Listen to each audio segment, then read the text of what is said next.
I always think of Maslow's hierarchy of needs. It's a pyramid. There's a 3-tier pyramid.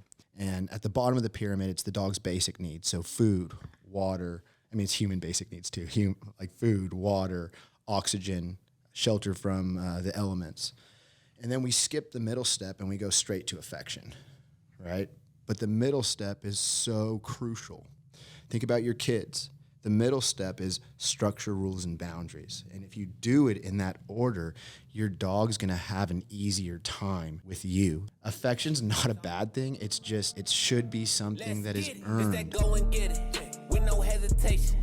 This that never quit, start that elevation. This that process, this that in the making. This that started from the bottom. What is up, everyone? Welcome to another episode of Elevated Canine Podcast. And today I am here with my man, Roel Guerra, Chris Sykes, and John Gotta. John Gotta Train from TikTok, IG. Yep. It's good, bro. From the Good to Bay have you. Area. Good to have you here, It's fun being here. and good to have Chris here too. Yeah, he's got a voice. Yeah, Chris. Thank Hey, you. bro. Y'all missed it. Hey, hit us with those notes, Chris. What you Should I? shorty? Oh, what a do, shawty. Oh, what a man. do, shawty. DMs are gonna be flooded now. Hey, bro, not only does he work out, does MMA, trains dogs, decoys dogs, and he sings. My man. Thank you, Anyways, today we got John here from Arizona, and he made the trip down. We really appreciate you, brother. I met John, I don't know, maybe a couple months ago, and he came out, hung out, worked some dogs, and I loved his energy. And so, yeah, he's been, we've been hanging out here and there ever since. And so, welcome, man. How's everything going with you? Going good. I love getting bit, and I'm in California, and I get to get bit a lot when I'm here, so it's always good. Awesome. Why don't we start a little bit about just a little background story of where you started, and then we'll go from there. Like how far back? Whatever you think is relevant. Yeah. So I used to be a dope fiend, All right. Really? We can start there. straight heroin addict. Yeah. And, Like at what age? about 20. 20. Got it. Yeah, it was bad. But I had to go to behavior modification for humans, and that behavior modification basically turned me into a good dog trainer, because changing human behavior is eerily similar to changing dog behavior. Interesting. Right. The only difference is that humans have a choice, dogs don't. We can force dogs to be better. Okay. Right? And so I was doing civil engineering in the Bay Area, and I hated my life. It was terrible. I was white knuckling through every day, and I just had this epiphany, like, go train dogs. And I quit my job, didn't put in 2 weeks notice. You just left. I just left. I was done. I was making great money, and it was in September that I moved to Arizona back in like 2018, and I started working at a dog resort and volunteering at rescues. And someone told me to get on TikTok and Instagram, and I started posting. I tried to emulate people that I respected. So one of those people was Robert Cabral.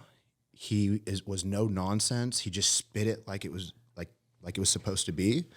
And I tried to take a page from his book, and I just showed the truth of my work. And literally like 2 months into TikTok, I had like 250,000 followers. Wow. Crazy.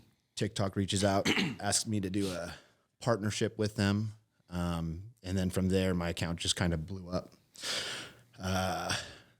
I didn't really start getting paid till about 2020, the end of 2020. I was just doing volunteer dogs. And I think the craziest thing that I learned with these rescue dogs is affection. Affection is like the root of all evil in pets. Like, or I feel that way. Okay. I agree. And how I learned that is I messed up my dog 1-2. She's a little Catahoula. Took her everywhere with me, and then when I had to start leaving her home, she would start ripping up her arm. And I did that to her, right? And so what I did is I put her in a crate. She only came out to earn her food, and 7 months later, she was better. And the craziest part is when she did get her freedom back, she chose not to be around me. She chose to like hang out in the living room on her own. So it was all this forced affection that I put on her that turned her into a little bit of a basket case. And then I started taking on rescue dogs that no one wanted to deal with. And I played the same card. I stopped giving affection, added structure. So it was like place, earning food, taking away choice, and all the dogs were getting better, like clearly getting better. Dogs that people would say, oh, it's impossible to fix this dog. Like, bet. Like, just stop giving affection.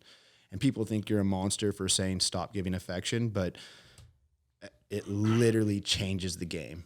If like, for all the pet people watching, all the dog trainers watching, if you're having a struggle with the dog, stop talking to it, stop touching it, and just watch this dog get better.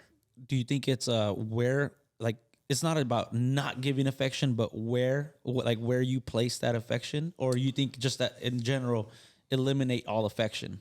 If your dog's struggling and you want quick results, eliminate all affection. Do I think affection is bad? No, not at all. But I think that we have a tendency to go the easiest route to get dopamine in our brains.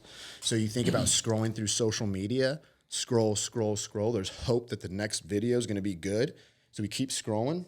And then it's like 1 in every 20 videos, 1 in every 50. And by the time you look down, you've wasted 4 hours, right? Yep. And the problem is if dopamine's so easy to get here, we're watching TV, and when you're not doing that, what are you doing? You're petting. So the problem with the affection is once they start giving it, it's too easy to go back to it. So they don't even realize that they're giving their dog's affection when they're giving it.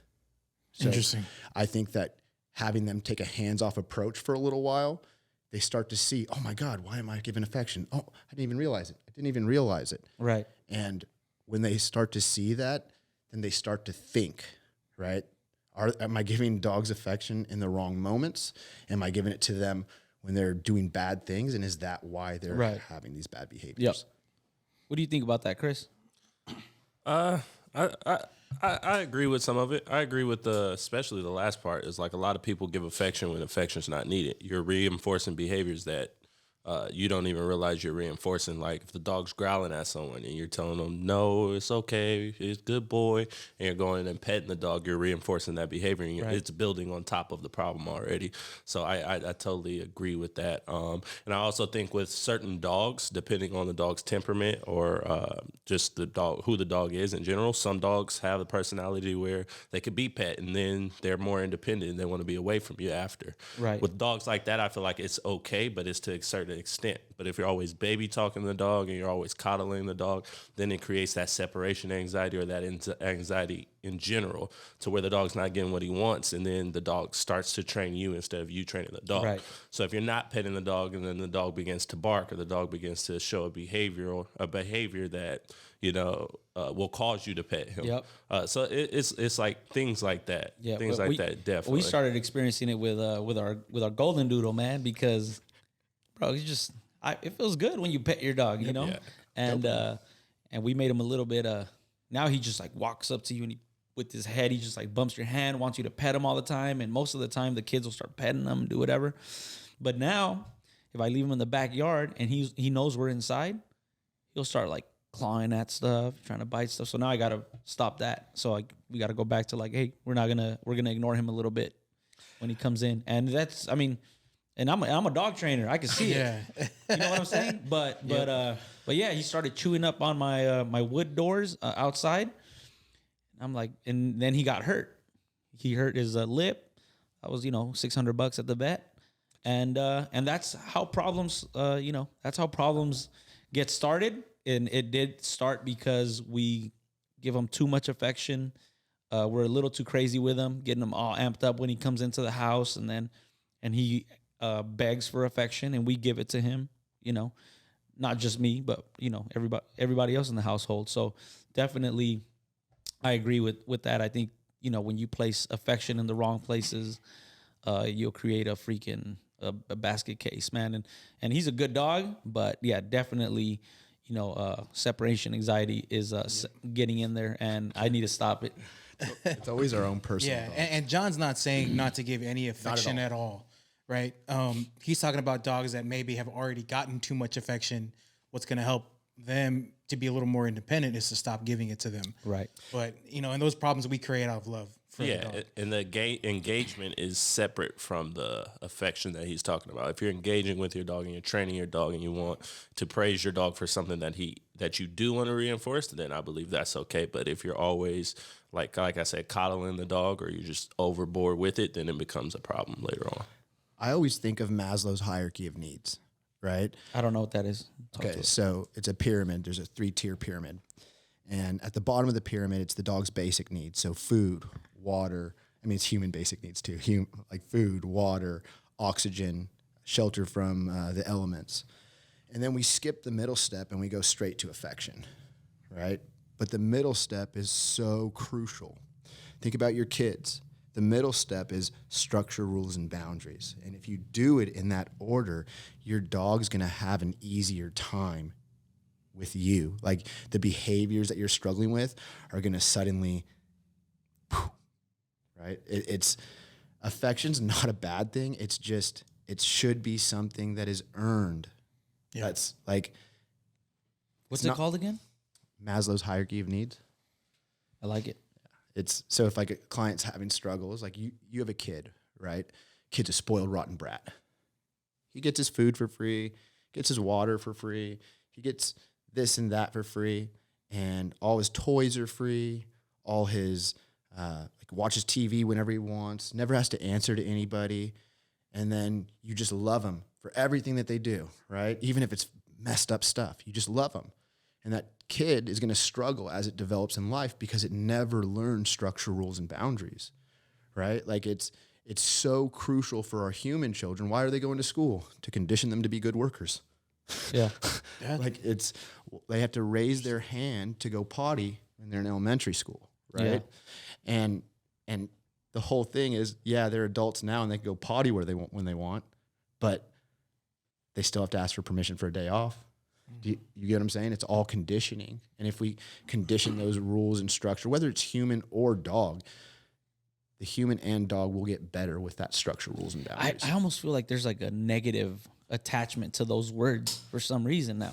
Like nowadays, I feel like when you say structure and boundaries and this, it's like, oh, you're trying to be a controlling freak, and it's like, nah, that's not what we're trying to be. But I could see how if I don't add any of this, it's gonna affect my dog in the wrong way. And so I just and that's another thing, man. I feel like where we're at right now, people see these things as negative, so they don't. It's like taboo right now. They don't want to. It's real simple. They have all these structure, rules, and boundaries in their life. They have to drive the speed limit. They have to pay their taxes. They have all these things they have to obey. And because they don't like the structure, rules, and boundaries that they have on their life, they don't want their dogs to have to suffer the same consequences. So they're projecting their own bullshit onto their dog that is not human. Right. And bro, we got a board and train right now, and he trained with a trainer for I don't know a long time, and so I go I'm just for me to learn how this dog was trained. I was like, hey, well, I went and saw who the trainer was, and I go, and the first video, all they talk about is how we don't inflict pain in our dogs to get them to do things that we want. You see their videos, and yeah, they're in the little backyard training with treats only, and I can see it in this dog. Does he know how to down? Yeah, especially when I have some food on me, he downs really fast. As soon as I give him that reward, he's like, I'm checking out for a little bit until you call me back so you can give me my reward again. And it's just like, and so this dog has no real structure because this trainer advised these people not to ever use a regular collar on them, only a harness. There's no rule. Like this dog could do whatever it wants. You know what I'm saying? And the dog is a really good dog, not a hard dog at all. And he doesn't. And just because I say we're gonna add we gotta correct them for not doing this. Just because I say correct doesn't mean that You're laying I'm the like, dog out. yeah, like I'm freaking stomping the dog out. You know what I'm saying? There's correct and there's overcorrect. And so, but anyways, this is where I feel like our industry is at right now. now the walks, like, and it's almost like excuses for everything. Like, so I can't walk my dog. Well, the walk isn't, for me, it's for my dog. So I'm just going to let him pull me and sniff and do whatever he wants. But they never talk about when he becomes reactive to the other dog and he attacks another dog, or another dog comes, how they trigger each other, and he gets, like, there's just so much more to it. And I feel like, yeah, man, like, people, Not only that, they use words like, we don't inflict pain, or we don't use emotional intimidation on these dogs. And they use these words to make it seem like we're evil for what we do with these dogs, and that they're the only righteous and friendly dog trainers out there. It's they're trying to take the moral high ground because they don't have it in them. Like, they don't have it in them to do what's right for the dog. Because if it was really about the dog, they would give the dog the correction it needs so that the dog has a clear understanding. Like, does it, when you hear these things, does it ever make you feel like, man, am I doing something? Like, no. All right. Like, how? Like, here's the thing. If I am emotional about the correction, so these people are emotional people. They're emotional about the correction, and we all know that if you're emotional about a correction, you're gonna fuck that dog up. Mm-hmm. You're gonna mess that dog up. But if the dog messes up, and I go pop pop pop, all right, that's a good boy. It's over. The dog has a clear understanding, but that pop pop pop is like taboo. yeah, Right? Even balanced trainers, they'll see you give a pop, pop, pop, and they jump on the bandwagon too. It's like people will call themselves purely positive balance trainers. what is that? It's people bending over backwards for the opposite side. It's like they are catering to these people, and it's going to make it harder for all of us. I agree. We're going to lose our tools soon. It's just a matter of time, right? And there's some people that are going to be fine without tools, like you guys are part of that, right? But there's a lot of trainers that are also inflicting the wrong kind of message to these dogs, right? So, like, I look at board and trains. It's all about relationship to me.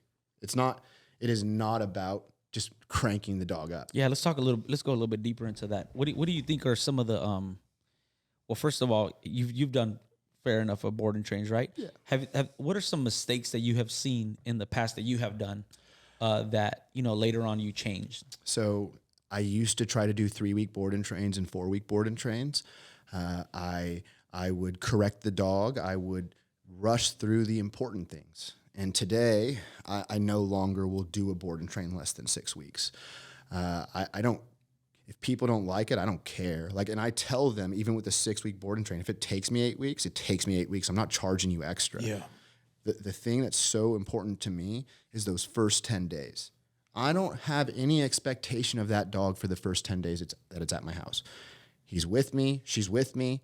We're hanging out. Food comes from my hand, but there's no expectation, right? We're just getting to know each other. That's it. Come on day 11. There's no expectation, as in, like, even say the dog was running out the door, or are you already instilling all these things from the beginning? Like, I don't give him the opportunity to make mistakes. Okay, so you are putting some sort of like structure in the way you live and everything. I'm basically manipulating situations. So they come out of the crate. There's only one pathway. And then once they get into the kitchen area, I close it off. So I have like little barriers everywhere so that they're always locked in. Mm-hmm. And then I'll let them go outside by themselves. I don't care, right? But I'm not going to open the door and be like, come, and he doesn't come. No, if he's waiting at the door for me, then I'll just have a treat right when he gets there. I'm just trying to show him I'm not these people that they live with. Right. I'm not here to hurt you. I'm here to be your friend. I'm here to have fun with you. And so if I develop that relationship the right way, if we're on the same page and I am the person of value, toys are through me, food is through me, I'm not allowing you to make mistakes, right? Then I'm starting that relationship on the right foot.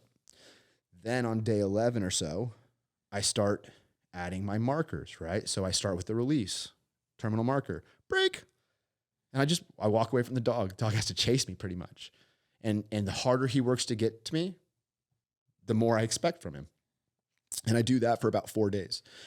And then once he has that down, like when he says break, I'm seeing him sprint at me, right? Like he's having a good old time. That's when I start to add something. So if the dog's independent, the first thing I'm teaching is something on me, right? If the dog is always on me, the first thing I teach is get the fuck away from me, right? Like go to place. And once I have that going, I start to add my duration markers. So that's my boy. Yeah, good boy, right? That's my dude, right? Yeah. Over and over.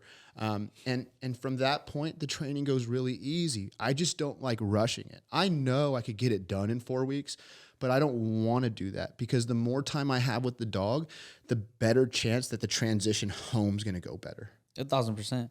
Right? Yeah, I mean, you just have more time to ingrain certain, And is it bad for business? Fuck yeah, it's bad for business. No one wants their dog away for 6 to 8 weeks. Right. Like I say 6 weeks and you're like, oh, I can't do that. And they're like, can I get my dog back? Can I get my dog back? And it's like, nah. Like it's like your dog needs this. It's 6 weeks for the rest of his life. Right. And what about when you take the dog back? Is he still your dog? At the drop off, or is it? No. So I am very particular. So they have to come to my house days in a row, right? Smart. And so first day I show them what their dog can do. The dog's having fun. Like it is not about me correcting the dog. It is literally about me and him having fun. It's a game. Training is a game. I'm playing hard to get. I'm dating this dog pretty much. You get what I'm saying? Not needy. I'm not always available when he wants. And I show the owner that. And the owner's like, oh my God, my dog's so happy right now. Right? And then I hand them the leash and they fuck everything up. And that's okay. I know that's going to happen. Right? Right. But here's the thing. They're not taking their dog home. The dog's staying with me another day so that I can repair what they broke. They come back the next day and they go about it. And if they do good, wonderful. But they have to make a mistake and they have to be able to fix that mistake. And if they can't, then the dog stays another night. I don't care if that dog stays 7 days extra, 9 days extra, because what's important is that they know how to fix the mistakes that they make, right? We're dog trainers, so it's really easy for us to fix mistakes. Yeah. For them, it's not. So if I just hand them, and this is what a lot of boarding trainers do, here's the leash, good luck. Right. Nah. I offer free group classes. Only a small number actually show up, right? But it is literally night and day the difference, right? Like the relationship aspect, it changes everything when they know how to fix the mistakes. And what is the mistake most of the time with these pet people? They're too harsh and they expect too much. They're like, come. It's like, dude, why the fuck would I come to you if you're like, come? Like, Yeah. Like, no, come. That's my dude. Woo-hoo-hoo-hoo-hoo. Yeah. Be a goofball, right? Like you're struggling with your dog. He doesn't come when called. Run away from him. Like it's, What about, like, for example, my client for this dog that I have right now, he wants him to be a service dog. I met the guy. I see how he communicates. He's never going to be that. Yeah. He's never going to be like a good, like this happy-go-lucky. So how do you set a dog up? How do you set an owner up like that for success? well, it starts with those take-home sessions, right? There's some, like pro athletes, they'll get it in 2 days. Easy peasy. Any athlete will, right? Anyone that's been coached in their life will get it in 2 days. The problem when we run into people like that is you have to be more patient with them, right? And you have to say, oh, you're almost there. You got to teach them on how to be coached, right? You got to and the problem is that if we rush through that process, I know it's terrible for business. We don't have 1 million hours every day, Yeah.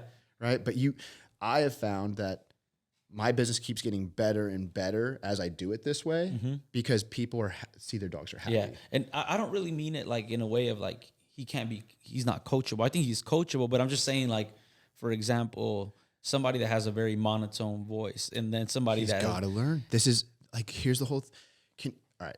So if we're hanging out, all of us, and we're catching dogs and you guys are trying to show me something, right? And you're like, John, if you do it that way, you're going to tear your ACL. Yeah. Right? You're on my ass about it a little bit, right? Like, dude, you're going to jam up my dog. You're this, you're that. And what do? I'm like, oh, dude, I got to get it. It motivates me when someone gives me the harshness, right? But when I get it, what are you doing? When I do it, when I catch the dog nicely, when I skeeve the dog, what do you hear in the background? Nice. Yeah. Yeah. Okay, You're I giving see me you, verbal John. praise. Right. Right. And the thing is they're so quick to touch and pet. They're so quick to punish their dog, but they don't take the time to let the dog know what's right. And if we don't show, like, the whole thing. When I'm walking these dogs, I don't need the e-collar. It's just like, that's my dude. I'm letting him know that, like, you're my dude. You're doing the right thing. You fuck up, I'm going to say no. And then he's going to come back. That's my dude. Right. And I think that tone means everything. Right. So, like, I had a story the other day, and I hate the way I sound. I'm like, oh, that's a good girl, a good boy. Yeah. Like a goofball, right? Yeah, like, yeah. it's not me. Like, that is not me, right? You should hear Royal. Did you hear my boy Johnny? But it's like, you have to get uncomfortable. Like, that's what life's about, is getting uncomfortable. And if someone has issues like being a goofball with their dog, what kind of life is that for your dog? Like, it's not like, and the whole thing is, they may take it the wrong way, but if you can get them to like let that monkey off their back and release, you're not only helping the dog, you're helping them. Right. Right. And it's hard. And some people are much harder. And a lot of times what happens is, around you, they can't do it, but behind closed doors, they can. For sure. Right. So I asked them to make private Instagram accounts and to go live every time they're interacting with their dogs. And what you'll see is they're doing it. Right. But when you're on them, they're not doing it because they're fearful of you thinking differently. Right. Even when I hear me talking to that Tibetan Mastiff, and I'm like, oh, big mama. Right. Yeah. Like, I sound like a goofball. Right. I wanted to delete the video because it's not the persona I want to show everybody.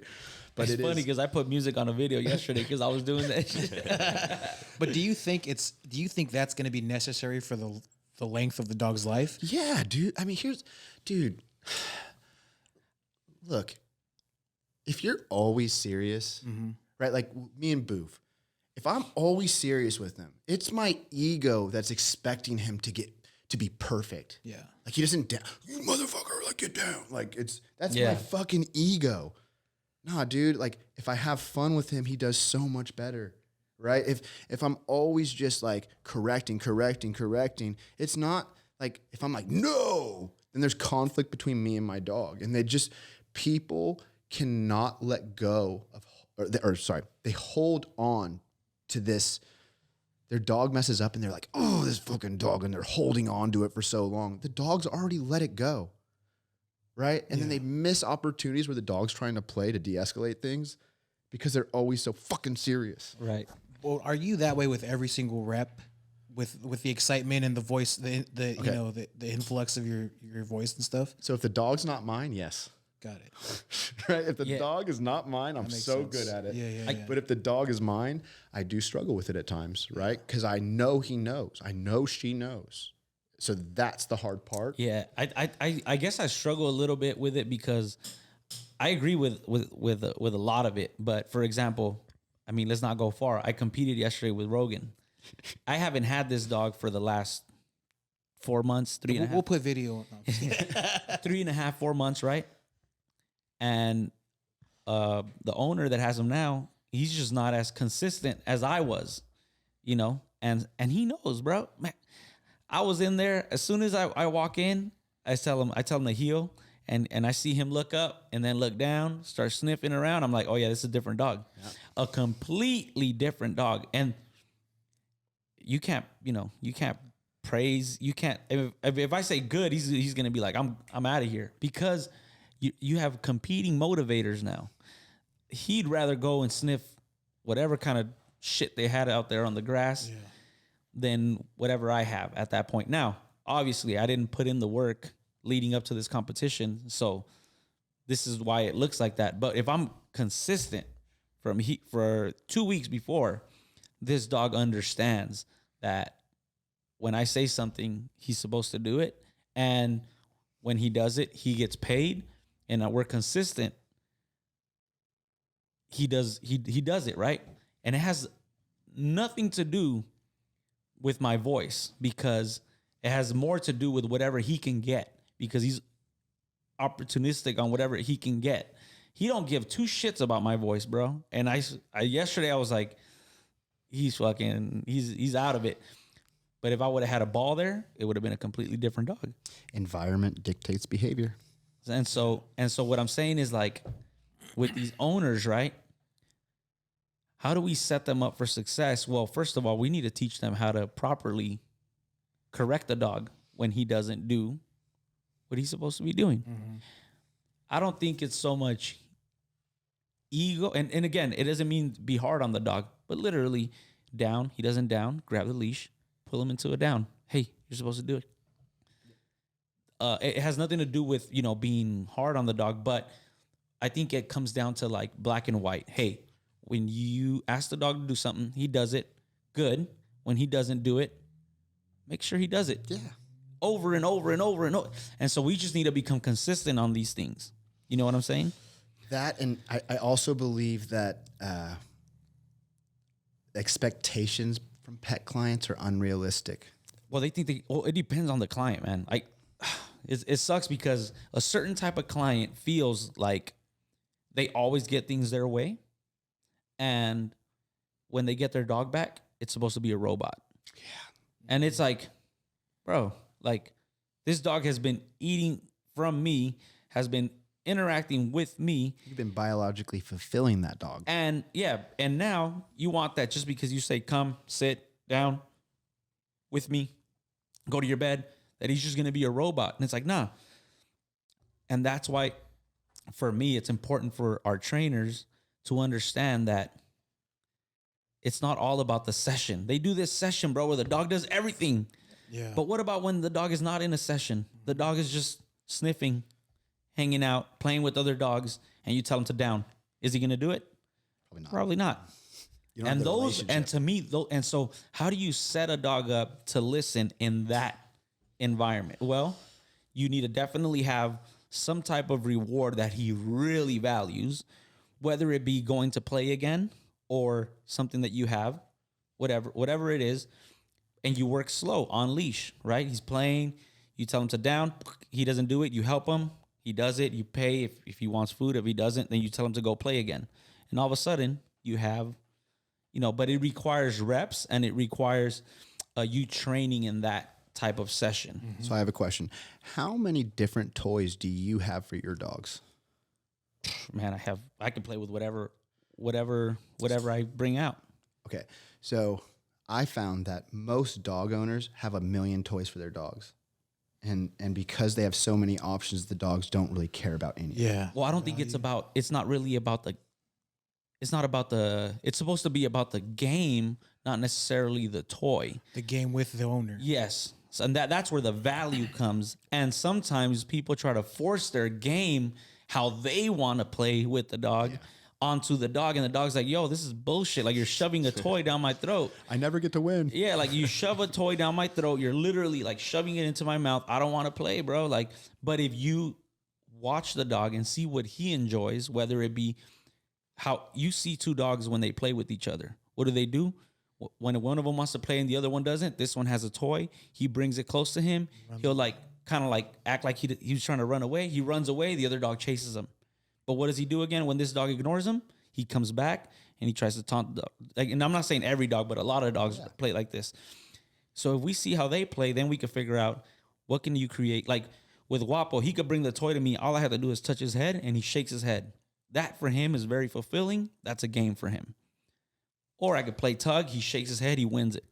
All right, Chris, what do you train with? I've seen you train a bunch of times. It's the same object that I see you training your dog with I usually use a ball. on a rope.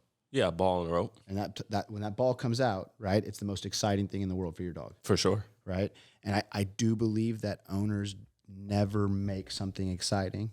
I think that you make it exciting in the very beginning with one object, and then you can transfer it to anything. For sure. Everything's a game to Guapo, right? Yeah. Like, and I think that they never take the time to develop their relationship, never take the time to make one thing valuable through you, because they always leave it out. For pet people, yeah, for sure. 1,000%. I mean, it's the Even same for pet concept. trainers. It's the same concept with free feeding. yeah. right. Chris, what you got? I also don't think people understand how long it takes to build that type of drive. So we have Malinois, we have working dogs that already have the drive, and we learn how to build on top of it or how to control the drive with the toys. And then you have a pet dog that's lower drive.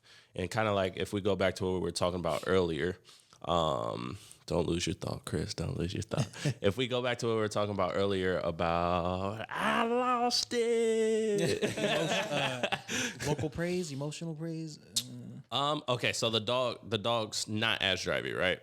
And if you're afraid to show that energy or to play with your dog in a certain way when you're out, then you're never going to be able to bring that drive out of your dog. So it takes months for me to build that type of energy into the dog and teach that dog that type of play, or to build that type of drive to get to where it starts to look fun for the dog, or just a structure. It's a structure game for me. Right. And like you say, it's not overnight. It's not something that you're going to do, especially if it's a lower drive dog. You have to build those qualities into the dog, and you have to have fun. So me, I'm a naturally higher energy person. So I have to play a lot with my dogs because that's who I am.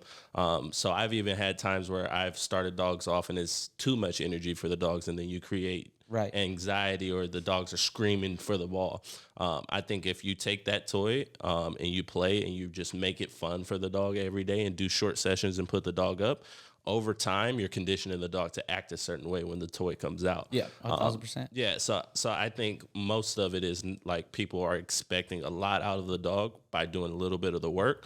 And even with me, I'm slower in developing my dogs. Like my dogs, I don't correct them until they're a year old. No harsh corrections, no You're talking about your e-collars. competition, like your Competition dogs. Even if I had like a pet dog and I want to raise it, I wouldn't be correcting it. I would be luring. I'm like big on luring and big on shaping the behaviors I want, the positions I want, and then later on I'll add corrections because I know already the dog knows what he's supposed to be doing. We've done it for almost a year, almost 6 to 8 months. The dog knows it. Then I'll start to add in the correction. I think people don't want to spend that time into their dog. They expect it fast and they want to see the end results instead of being willing to build that relationship with the dog, or even to build that drive for the toy. Not every dog's going to like the same toy, and not every dog's going to work the same. Yep. I think, and even with me, like I have the ball, I'll play with the dog. And if you do that for too long, you bring out another toy, they're not going to want to play with it. Yep. So I think building that play in different areas. So I have training where I'll do ball training. I have training where I'll just pet you and praise you. I'll push you around, play fight with you and build it up.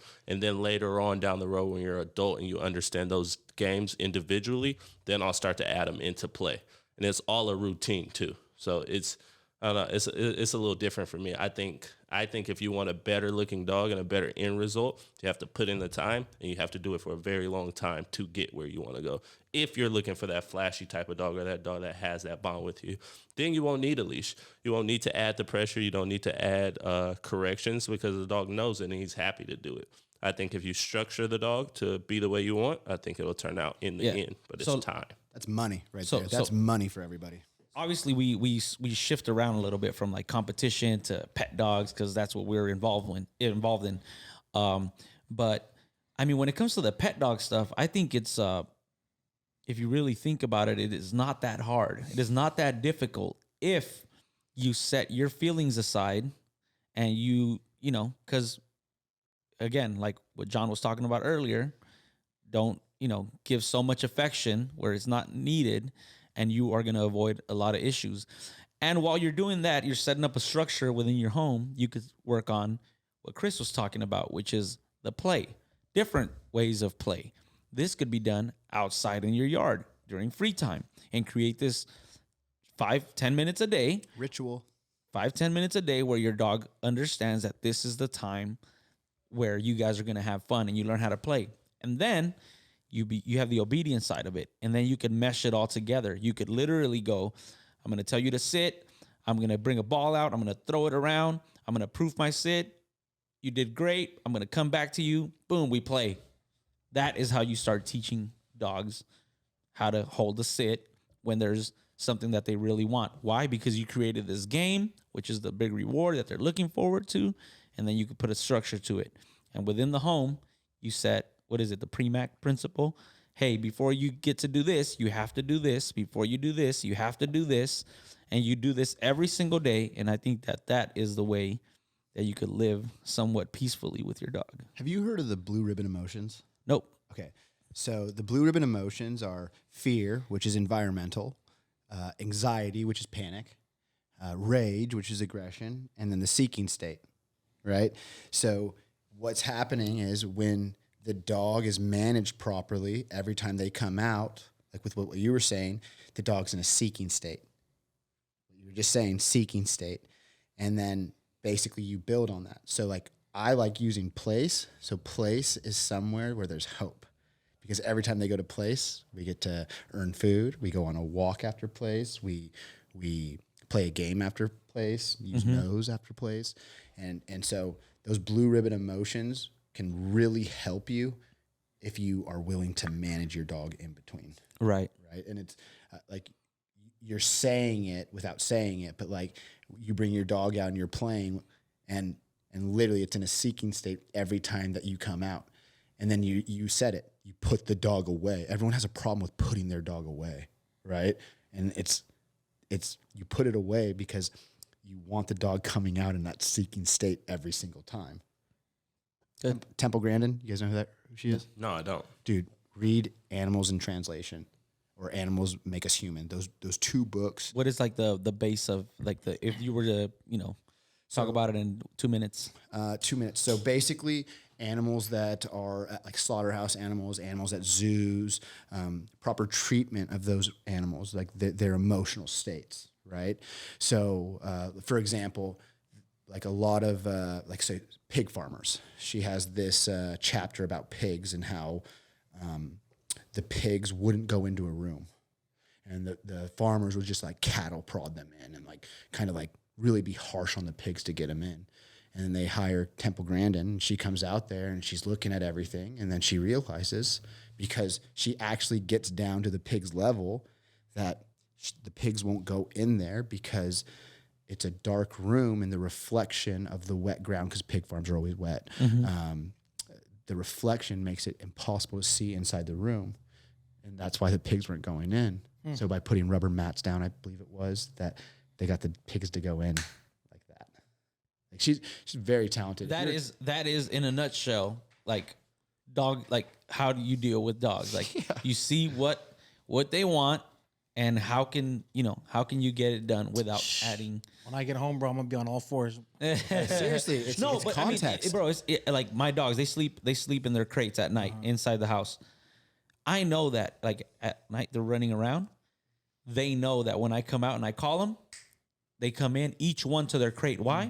Because I have food waiting in each crate already. Every night, this is how I set it up. So now, every time I don't have to struggle with calling them in. They want to come in because they're going to eat at night before they go to bed. That's just, and if you do that every single day, you're not going to have a problem with the recalls. What's the problem? The problem happens when People lie. when people lie. When you go, come on, the dog gets near, come here, putting your ass in. And the dogs are smart. I was like, nah, bullshit.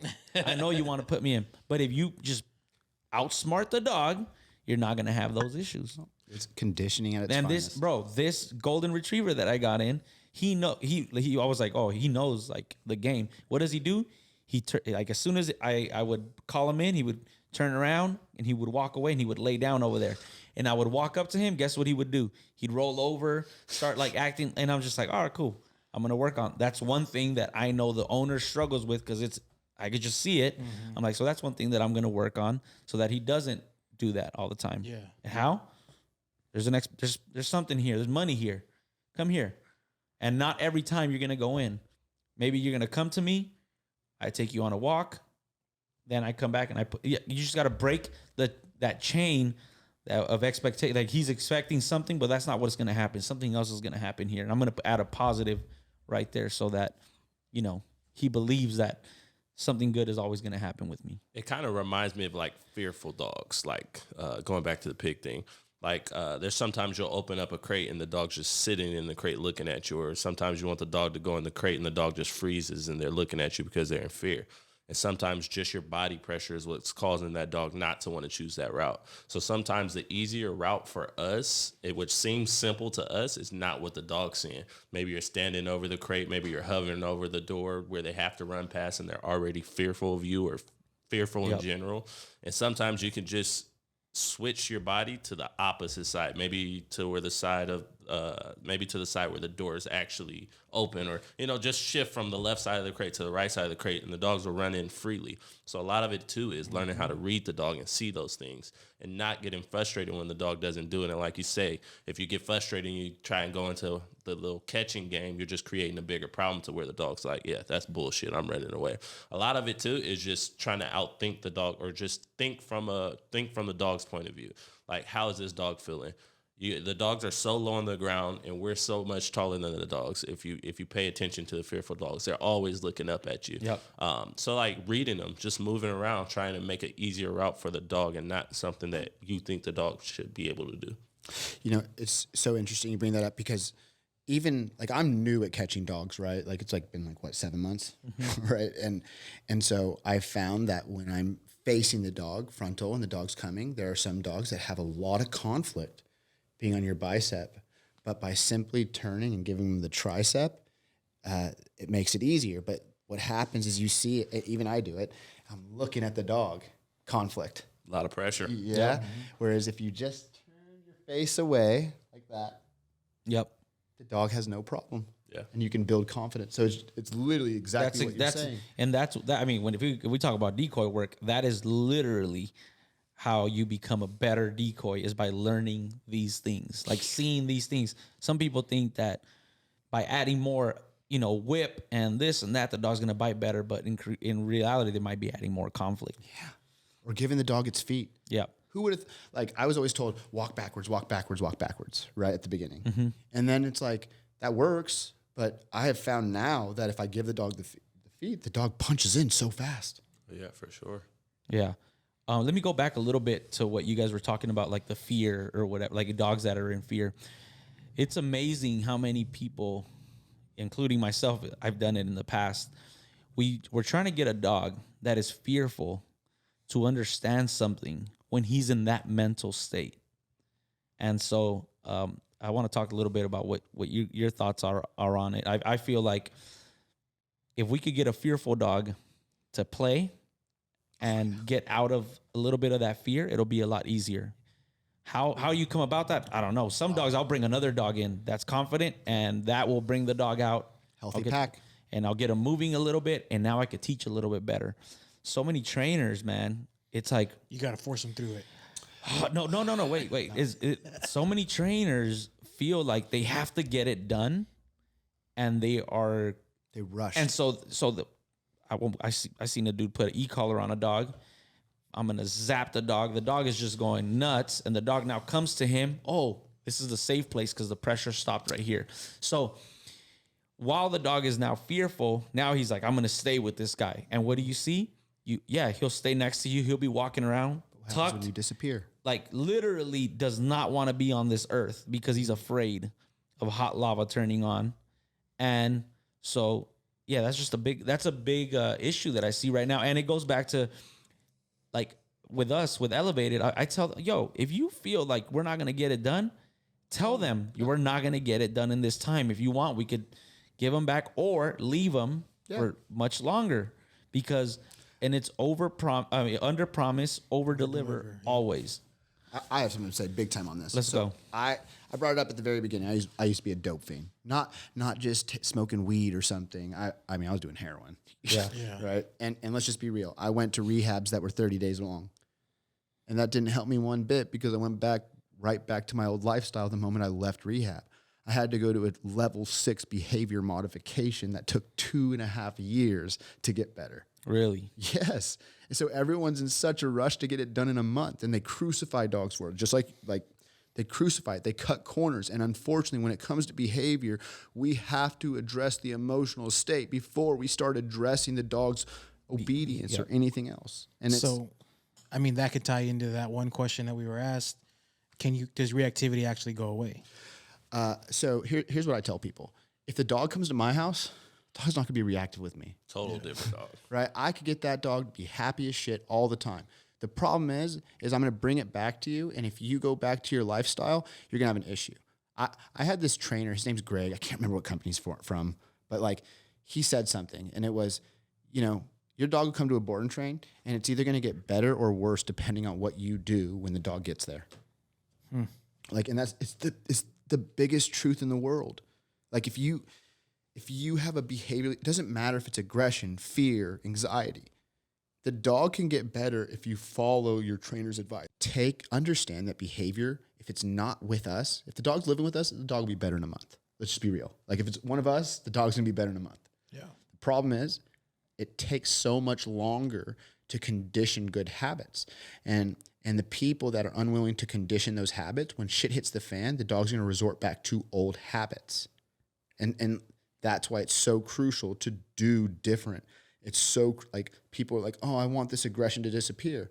Well, it's not going to disappear unless you kill the way you used to live with your dog. Like what you do is going to make a huge difference on what that dog's going to become. But I agree Yeah. with a lot but I think that there's also I mean, obviously the genetics part of it. And I don't care how, and I think it's a cop out. you think so? Yeah, dude. You could take, Wait. It's a cop out in a sense of like, obviously, if I have his dog, I know what his dog brings to the table. I'm gonna deal with this dog a certain way. genetics. So here's the problem. Genetics do reign supreme. Look, you're not just going to go find a guapo at your corner store. Right. I'm sorry, you're just not, dude. Right. Like it's not like that's a specimen. Right. God's gift to the world. Mike Tyson of dogs. You like. Yeah. It's not Beetlejuice. Yeah. Okay. So here's the thing. The problem is dog trainers give people the out. I'll say it a million times over. Behavior is dictated by the environment. You can take the best, strongest dog, guapo, and put him in some, excuse my French, some pussy's house, and guapo becomes a basket case. Now, if you take some genetic mess dog and you put it in your house or your house or your house, that dog is going to shine in 6 or 7 months. So yes, genetics play a role. Like genetics are very important, but environment is going to dictate where that dog's going to be. But what I'm saying is, I mean, for me, like if I see a dog that is like really dog aggressive, not like literally those dogs that don't even need a bark, like they literally just want to like kill. Yeah, and go predatory forward. instincts. Yeah, just Yeah. like they just want to go kill. That's I my don't bummer. care. I don't care how much structure, obedience, whatever you put in it. Obviously, if I manage the surroundings and I don't allow this dog to, it's going to be able to live. Obviously, With a dog trainer. yeah. Yeah. With a pet But person. with a probably regular not. person, it's never going to happen. Because so they're unwilling to do what's right for the dog. I don't think some people. I mean, they just capable. can't, bro. Well, Some that's- people just can't. Yeah, that's true. But it's relationship and communication. So- if you have that relationship and communication, I do believe that you can get any dog to be obsessed with you and not whatever's going on in the surrounding. For sure. But that obsession can also lead into aggression as well. Yeah, it's hard. I just think that if you give me a predatory dog, so I have a dog named Bummer, Catahoula, motherfucker will tear up a dog that's weak. If it's a weak dog, he doesn't want it around, right? And he's got an issue with weak male dogs.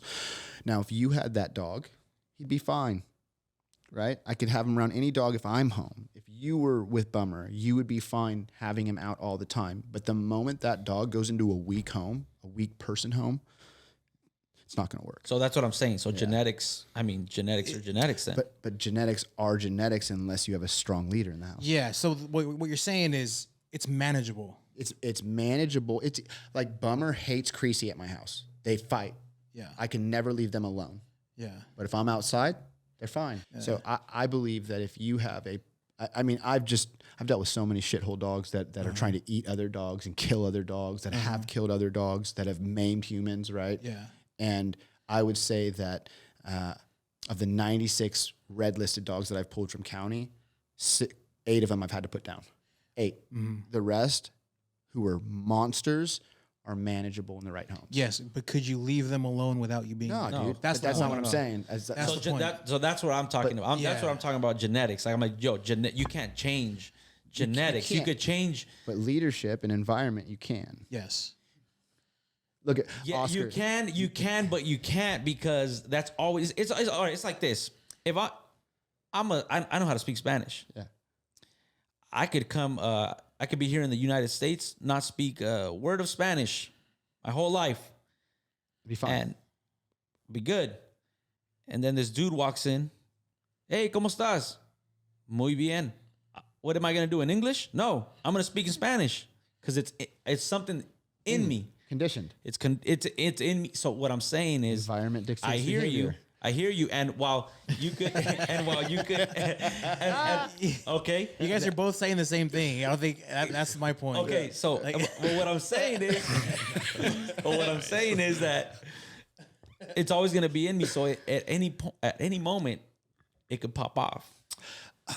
All right. So look, I'll use Creasy and Bummer as my over and over because so Creasy and Bummer were best friends, right? Creasy is a Cane Corso, he don't fuck around, and Bummer is a Catahoula. He's not serious dogs, right?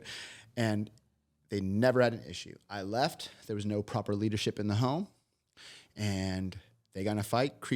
Bummer, the Catahoula, almost took Creasy's ear off, right?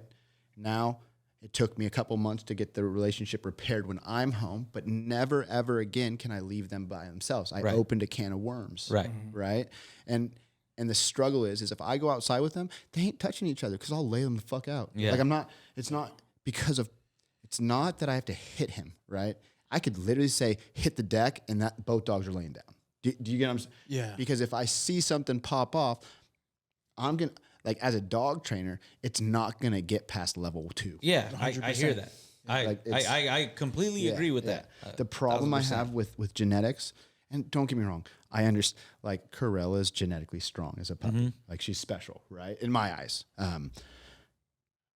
Is that like a pet? No, like she's genetically strong. But I think that dog trainers, especially the purely positive and force-free trainers and shitty balance trainers, like they'll say, "Oh yeah, it's just genetic," because they don't know what they're dealing with. Well, yeah, that's different. Yeah, I mean, they're giving them an out. Yeah, that's Stop that's giving people different. outs. Yeah, Yeah, I think completely the agree with point that. like Oscar's trying to make is like trying to get a pointer not to point. You know what I mean? Look, It's instilled. Vinny Soma said something to me, right? He was talking about me, right? I'm a hound, so if I get a scent, a whiff, I can't let it go. You get what I'm saying? And it was a jab at me, Yeah. right? He's like, a hound can't be a retriever. So someone that gets a scent and can't let it go can't be a go-getter. That's the way I took it, right? But motherfucker, my Catahoulas are scent hounds, sight hounds, and they retrieve, right? So like I think that it's dependent on the handler. Like now people will tell me I'm wrong, this, that. Yeah, I guess. Yeah, I agree. I agree. I mean, obviously, I agree with what you're saying. I'm just saying, like when I think about regular pet dog owners, and I feel like if one owned a Leela, and it's not I would happening. go, nah, I'd rather not. I'd rather- 100%. Yeah, I'd rather I'm not. in agreement. Because why? Because genetics are genetics, and your household is not for this dog. No, 100. Like, look at. I don't know what trainer said this, but you give me a gangster, and you put it in a alpha male, a man's house. That dude's gonna handle the shit, dude. Right. Because there's proper leadership in the house. But if you put an alpha dog, like a gangster alpha dog, even Guapo, in the wrong hand, a medium person's hands, a beta male's hands. I'm sorry, Yeah. Guapo's gonna bang someone, dude. Yeah. Like it's. I think it's literally, and I know it's not politically correct. There are strong people and there are weak people, and there are shades of gray in between. And if you have a strong dog, like yours or like Guapo, I'm sorry, the shades of gray and the low quality, low status people are not gonna be able to handle that. Right. But We're in agreement. yeah, All right. 100%. You guys are in Chris, agreement. Chris, what you got, dog? What if you take yourself out of the environment? problem. Does genetics then dictate? Yes. 100%. Why didn't you speak up So- earlier, bro?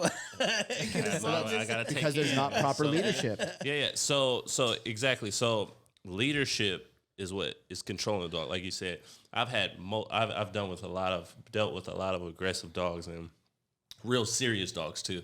And like you said, when I'm there, they understand. Yeah. They're not gonna do any of that stuff. There's no fighting when I'm around. Even if they growl at each other, I can take a step forward, or I can say one word, and those dogs are gonna disperse. Proper leadership. Exactly. And then, like you say, but if the second I remove myself from that situation, Problem. I know they're gonna be. Yeah. There's They're status. gonna be fighting. Someone's gonna figure out what status is gonna who's gonna take have to lead the pack. Which is why I think genetics do matter as far as that, because that's genetically what they're gonna do. That's who they are as a dog. If you put me in a ring or you put my back against the wall, I'm gonna see that fight dog. every single time.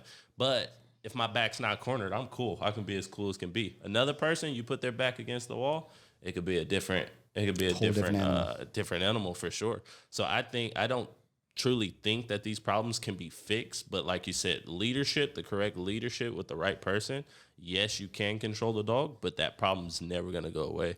And even if you say if you want to see a behavior come out, if you allow that dog, even as a leader, if you allow that dog, you take his e-collar off, you take his prong or his leash off, and you just sit back and see how he's going to react, take him to a new environment and see how he's going to react, he's going to be himself again.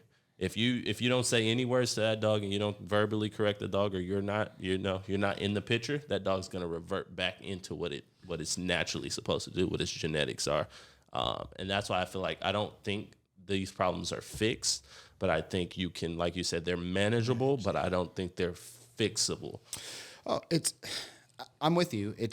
Again, I'm sorry, if Oscar's at my house, or you're at my house, right? And Creasy and Bummer are there, and you guys have a relationship with both dogs, you're going to be able to handle the situation. For sure. Yeah. Straight up. Yeah, the That environment. goes back into, like you saying, like when I get behavior modification dogs, they give me a list of all the horrible things the dog does at home. The first day I get that dog is just, you see the fear in the dog from the second he walks into your home. Yeah. He is not the same dog they tell you he is. And my problem used to be, I'm like, this dog doesn't do any of that. He's around dogs. He's around other people. He's not being reactive at all. It's just the leadership. It is exactly the leadership. Bro, I mean, it does and not the go far. boundaries. You take a dog back. A month later, they're having all these issues. You show up, you don't see one issue, and they go, he doesn't act like this normally. This isn't how he is. Well, that is because... Proper leadership just walked in the door. Yep, Yes, exactly. So that's that. I mean, yeah. So we're all right. Yeah. Yeah, No, 100%. We're all saying the same thing. Just we're all saying it Hey, for the last 15 minutes, we're all good. from different I'll angles. die on this mountain. All right, so all right, let's go. Let's switch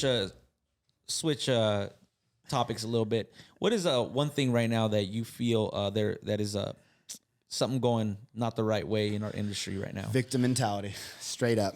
Like the rescue world's fucked. Dog trainers are fucked because they make dogs out to be victims. Yeah. And when you make dogs out to be victims, you're only doing the worst thing possible, not only for the dog, but for the owner, because the worst kind of victim is the victim that creates the next victim. Give me an example.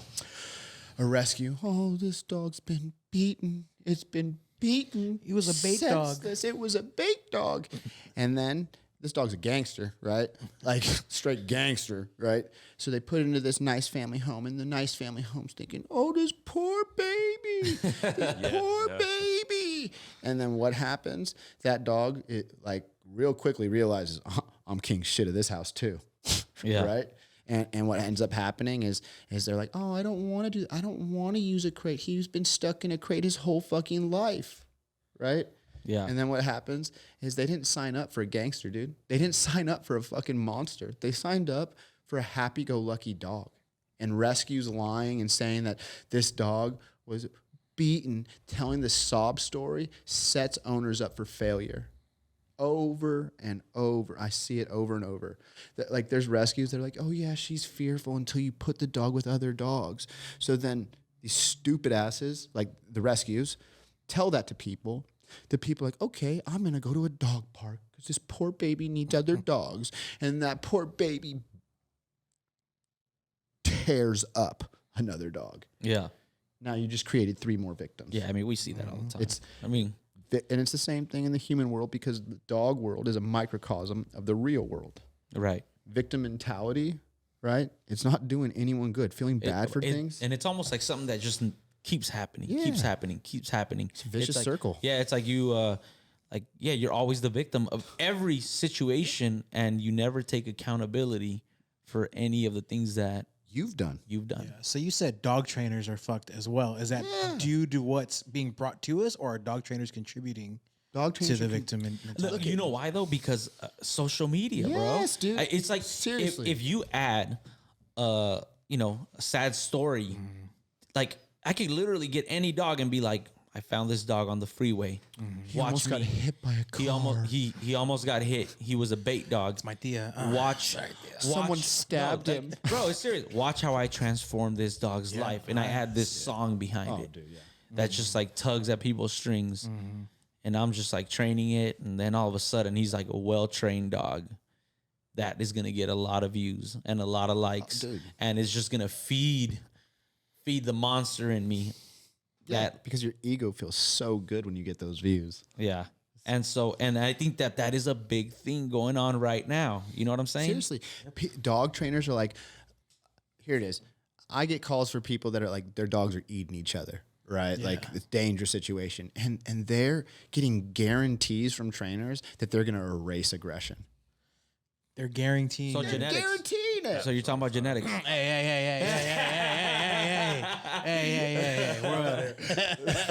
But they're guaranteeing it, right? And I'm sorry. Look, I could guarantee it in my home, Yeah. right? I can't guarantee it in some random softy's house Yeah. at all. You can't. This is a huge. You look at it. I used to do it too. I'm just as guilty, or I used to be just as guilty. I got educated, right, and I realized, dogs, right, it just doesn't work that way. But when you are showing that you're fixing a behavior by crucifying a dog, nah, you're not, dude. The dog will do what you want because you crushed it for 5 minutes, and it looks good for about a week or two, maybe 3 months. But there's going to be seepage on the back end. Because of genetics. Is it genetics or because they didn't do it the right way? Because you didn't do it the right way. Yeah. You didn't go deep into the root of the problem. Yeah. Because you don't solve behavior problems. I mean, are there singular learning events? There are. Yeah. Right? Like closing a door on a dog. Yeah. You can't fix a problem. For me, I believe you cannot fix a problem that a dog has been doing for years within 5 weeks. No, and bro, and again, that's another thing. In 5 minutes, look at the transformation. Bullshit. Yeah. You literally put this dog into avoidance where he wants to disappear from this world, and you think you fixed the problem? No, you didn't fix the problem. And you gave the owner a false sense of confidence. Yeah. And now that owner thinks it's good, and it ain't.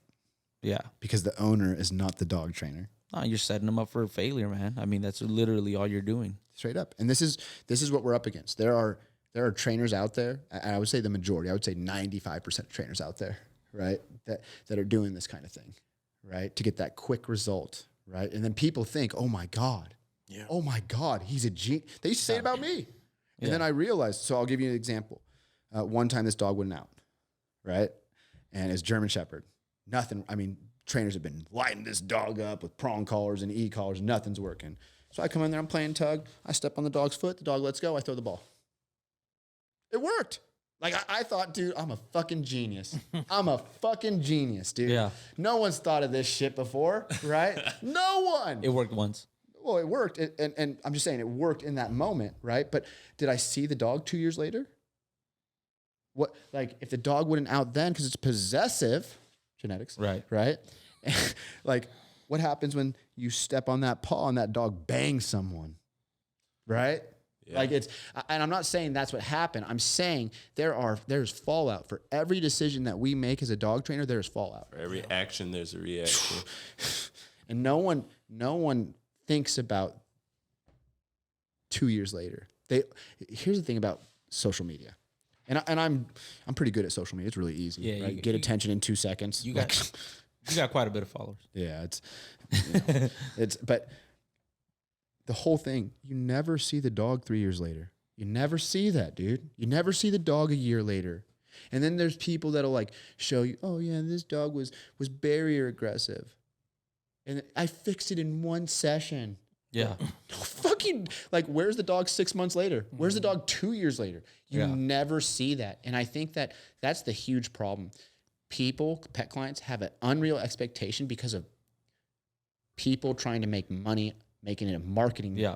I mean, It goes back into like experience, right? So like you were saying, you can teach something, and I could make it sound even better if I talk about like sport world. You can teach something to your dog and think you taught it, and you can be corrected in a certain way, and you can teach that behavior. And down the road, if you don't know where your goal is or what you're going to be doing with that dog, you could be messing up everything else that you have planned for that dog or creating problems in other areas of the training. And it's same with behavioral dogs. If you're stringing dogs up, and I've done it because I've had aggressive dogs come at me and you have no other option but to hold them up. Helicopter them, whatever you got. And as soon as they stop, you release pressure, put them down, good boy, the dog's okay with it. But what you don't understand is that can also cause that dog to learn how to fight the leash. It could cause a dog to learn how to gator roll and bite the leash. Some dogs aren't going to take that fight with their owner. So if you're doing it, that's cool, and you know how to defend if the dog's coming at you. But once you start teaching owners to do that type of stuff, it just leads into more problems. And like you said, you're suppressing the problem. You're not fixing it. You're burying it, but it's always going to come back, and it's always going to be a chain reaction of events that are going to happen. And let me go a little bit more back into like the training thing, bro. I see a lot of trainers that will go, they'll see the problem in front of them, and what's their first thing? Here, give me the leash. I'll handle it right now. It's like, yo, this dog don't even know you, and you're over here like, why don't you attack it the right way and figure out how you're going to deal with this issue without the first interaction being, give me the leash. Yeah. I'm going to show you what I can do. I'm going to show you, how great of a trainer I am, that he's not going to be biting me in the neck. And I'm talking from experience. I've done this. And so, and it's literally like an ego thing. Oh, he's trying to bite me. Let me go get the suit on real quick. Hand me the leash. Boom. The fucking dog's biting me. And now the dog's tired. He's not biting me anymore. All right, here. See, I can fix this. And here's the whole thing. I have like my Boof. I love this fucker, right? Yeah. But let's just be real. He's a baby still, right? And really, if you put pressure on him, you're going to run him. Yeah. Right now, like seriously, if you wanted to run Boof right now, I love my dog, dude. I think that he is something special. I think that by the time he's 3, he's going to be a force to be reckoned with. But right now, if I put some new person on him, right, and they put pressure he's never seen before, you're going to run my fucking dog. And I say that because I know that he's a dog. I know that they all have a breaking point, right? For sure. And so it's from the sport world to the pet world.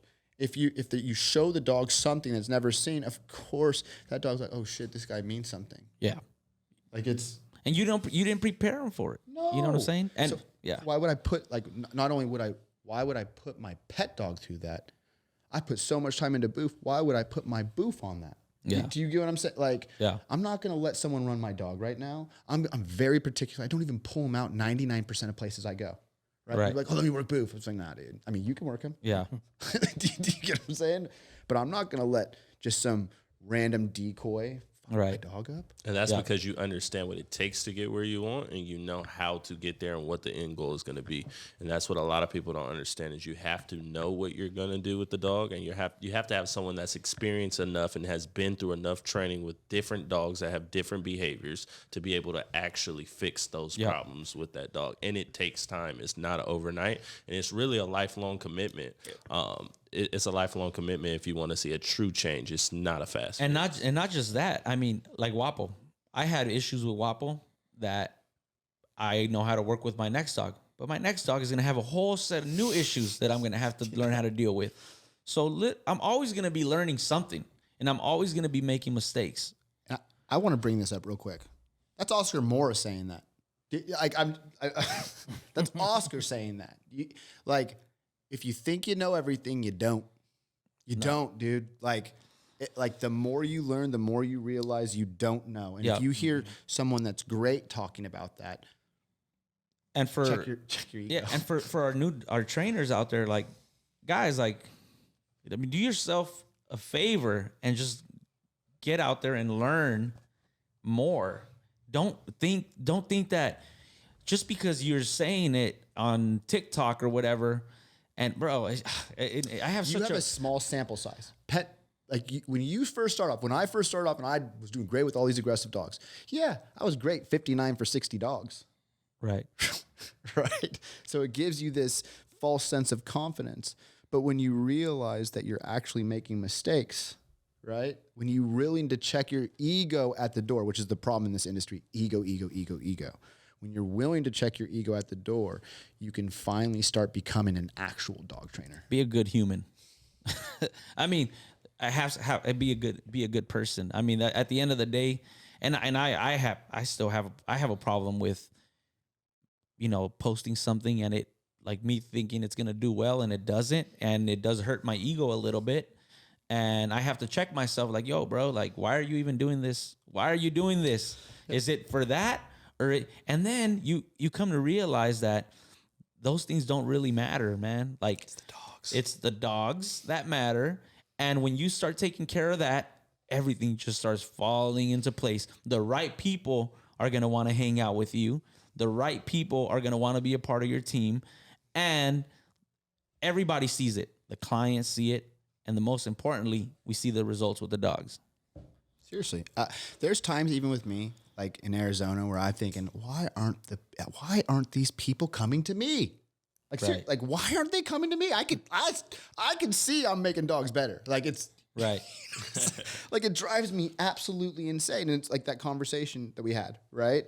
It's like, I'm almost resentful that they're going somewhere else, and I see that they're not doing the dog Yeah. right. You know what I'm saying? But it's not my place to.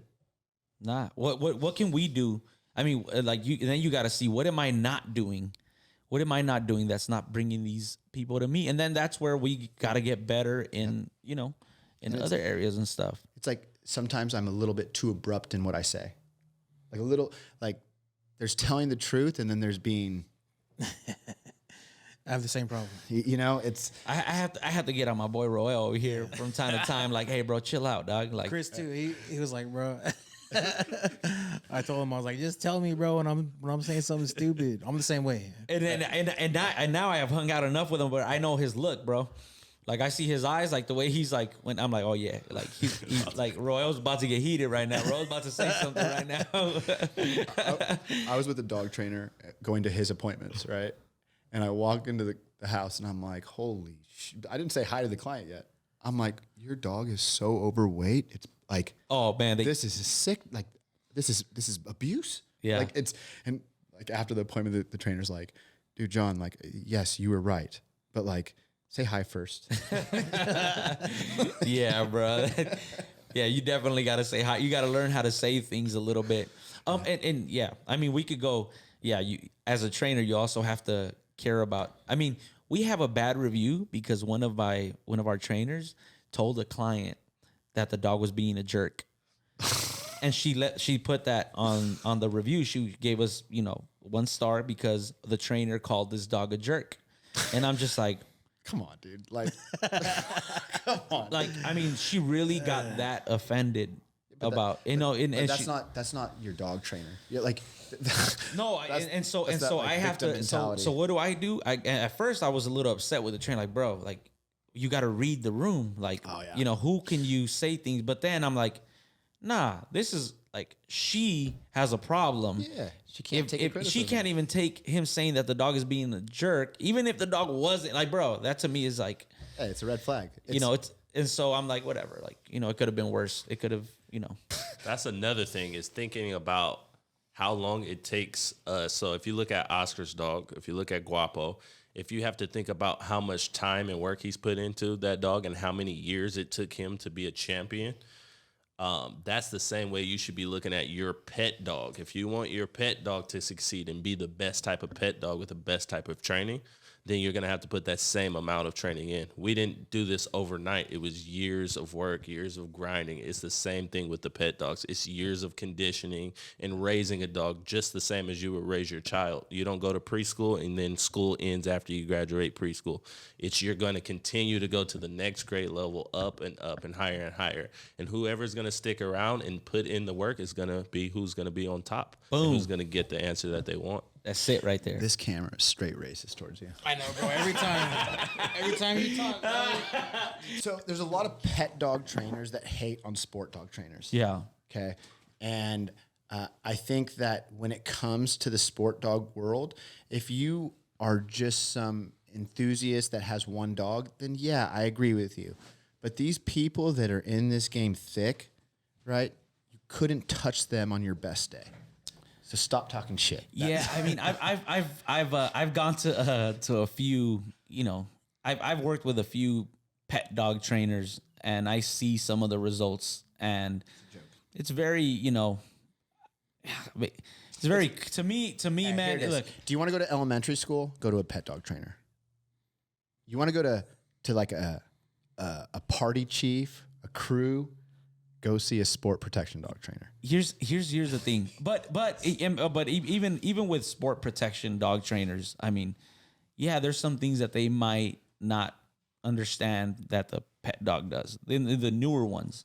But if you've been around sport dogs and you know how you got to condition certain things so that they could go your way in trial day, or how you could, manage different drives, different behavior, there's no way that you cannot stop a dog from pulling on the leash when I have to teach a dog to be off leash for 30 minutes inside the field.